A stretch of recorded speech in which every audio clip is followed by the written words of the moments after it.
Biddy Mason was an African American nurse at a California. Hello, California. Was an African Hello. American nurse at a Californian real estate entrepreneur. And she was also a Nice. philanthropist. She was also you might have to help me with the word, Vicky. And Philanthropist? yeah, there we go. Period. She is the founder of the first African Methodist Episcopal Church in Los Angeles, otherwise known as AM. Isn't that the AM? Yes, the AME Church. And we know that church is very famous. So she is the founder of the AME Church in Los Angeles, California. She was born a slave. She developed a variety of skills and developed knowledge in medicine, child care, and livestock care. She was born on August 15th, 1818, and she died on January 15th, 1891 in Los Angeles, California. That's what I'm talking about. Somebody in Los Angeles, somebody in California, not somewhere in a whole other state, but right here in our own hometown. I'm telling you, boy, the things you do when you read, you know. Okay, so let's go fast forward now. Let's go back fast forward now. Let's go back to the news, and then we go to our topic. Okay. Does everybody know who Gayle King is? Probably not. Do everybody know who Oprah Winfrey is? Okay, just in case you don't. Probably so. But yeah, Gayle King is a journalist, and she works on the CBS News in the morning, and she just also, to her resume, she is Oprah Winfrey's best friend. Okay? So anyway, we know, as we said earlier, Kobe Bryant passed away 2 weeks ago. So people are still mourning him. People are still talking about it. And she interviewed one of his best friends, who I did not know was his best friend, but according to this interview, Lisa Leslie, which is also a famous retired basketball player for women. She was in the WNBA. She played for the Sparks.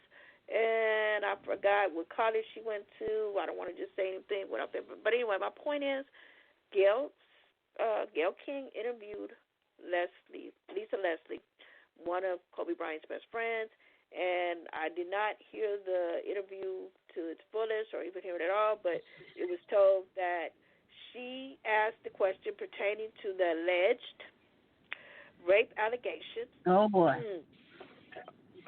Kobe Bryant. So a conversation was had.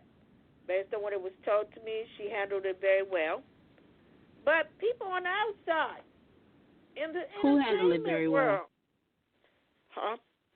From my understanding, who handled it very well? From my understanding, that Lisa Leslie, the one she was interviewing, was able to answer the question. And yeah, you know. But however, we have entertainers on the outside of that was not happy and felt that she was very disrespectful, and she shouldn't have done that. So she's been getting a lot of heat. That Gayle was disrespectful. Yes, thank you. So Gayle has been getting a lot of heat, and people, famous people, I'm not gonna say their names, felt she was being very disrespectful. It's also been said that she's been getting death threats. Also, it caused her best friend Oprah Winfrey to be in tears over it. And me and Vicky was just discussing, not making a light of it, but it was like, I don't know about that, because I know darn well, if somebody was threatening me, I don't think you would be crying, okay? And if you are crying, you're going to cry for a minute. and then you're going to be like, we're going to go handle that. So, with all that being said. Well, I think it's a shame. I think it's a shame that people are making death threats. Yes. To be honest with you, I don't think people go hard like that for their own family. So why are you making death threats on Gayle because she's being a journalist? We've had many journalists that do their job and maybe say things that we don't like. But you don't have to threaten their life.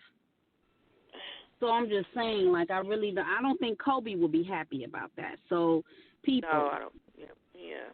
You need to think about that. Like, for real. Like, don't let your emotions get caught up in and trying to do something that's illegal. Kobe didn't stand for that. That wasn't even what he represented. So why are we going against contrary of what Kobe represents when he was living? And I know he don't want to represent that after he's passed.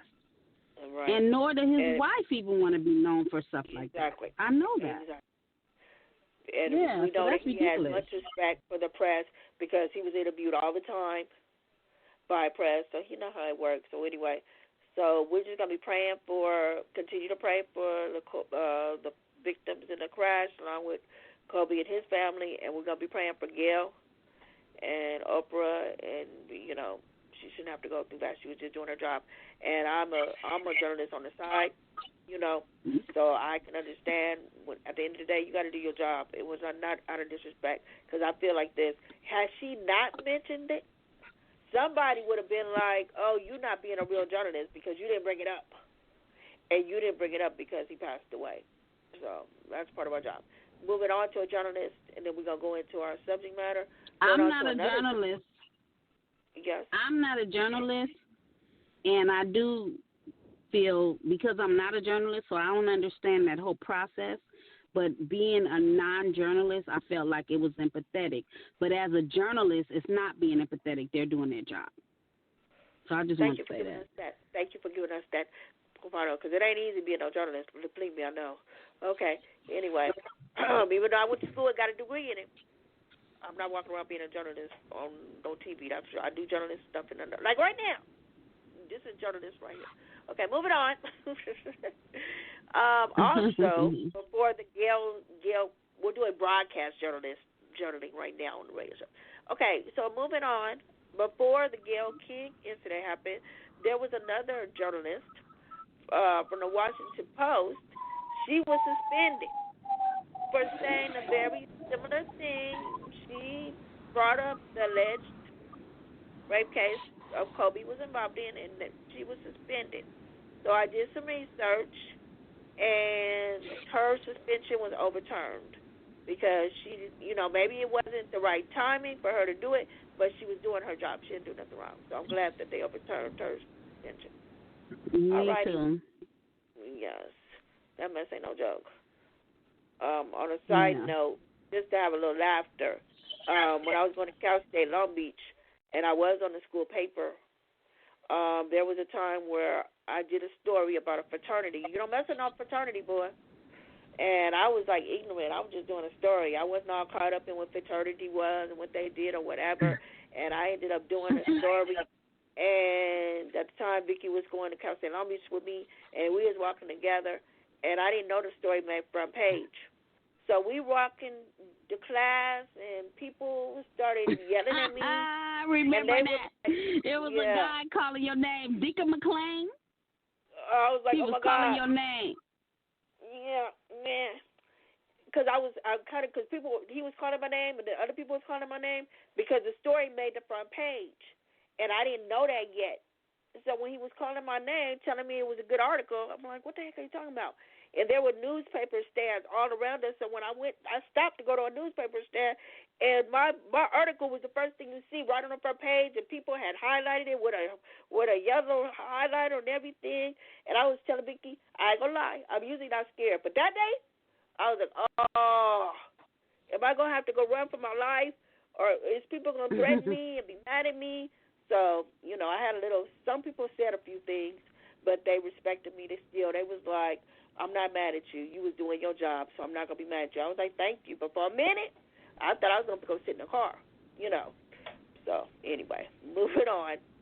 So I know how it is when you're a journalist. I don't like you when you do your job. Okay, so moving on. We're going to talk about, as you see in our title, don't believe everything you hear. You know what I'm saying? You ain't got a lot of kids. You ain't got a lot of kids. Yeah. So what is the first thing we're going to talk about, Vicki?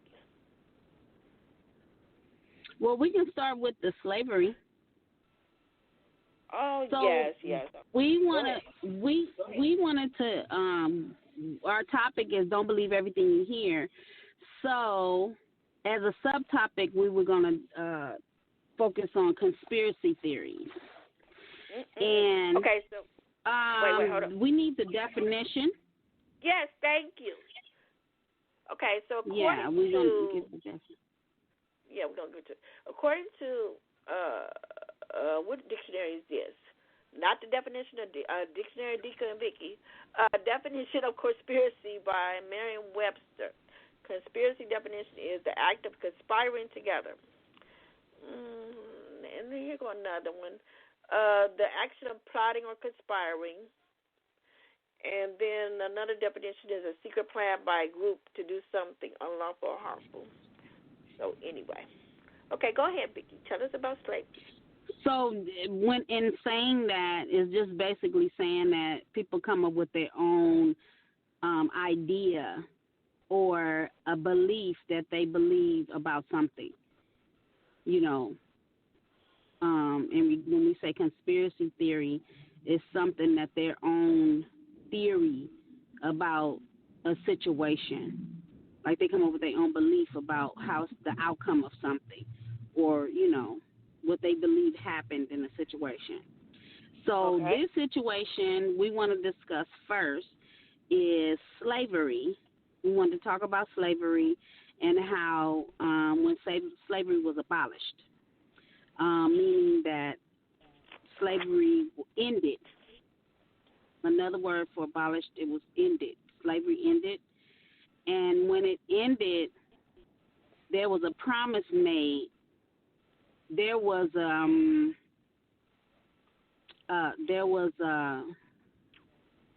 promise made by someone that slaves, I believe in their inheritance, slaves would receive 40 acres and a mule. Mm-hmm. So slavery was back in what year? Oh my God! Yeah, I was looking up the bill. Okay. Slavery was a long time ago, and African Americans were the culture that experienced this particular slavery. Excuse me, Ms. Vicky, while you're sharing, you want to know what it is? Yes. Is that what you want me? Okay, here we go. Go ahead, continue. Yeah. And so, they were promised 40 acres and a mule when it was ended. What we did was we looked up, okay, where's the 40 acres and a mule?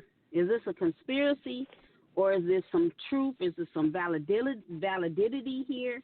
Because a lot of times, I know in my years of living, and I'm like I don't know if I should say I'm a mini scholar, because I don't want to say I'm a scholar, but I'm a mini scholar, meaning that I'm always seeking knowledge. And in my seeking knowledge, I have found that sometimes things that I've heard over the years, sayings that I've heard over the years, aren't necessarily true.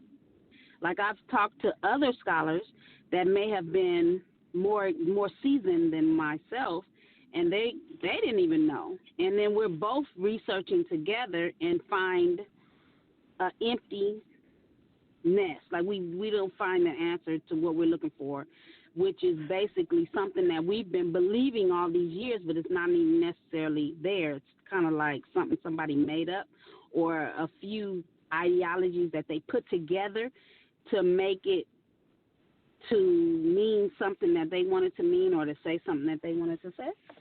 So in regards to the 40 acres and a mule, did you find the date yet? Yes, but you was on a roll. I didn't want to disturb you. Matt, go ahead. No, go ahead. So we want to know. Go ahead. Due to President Lincoln and the Emancipation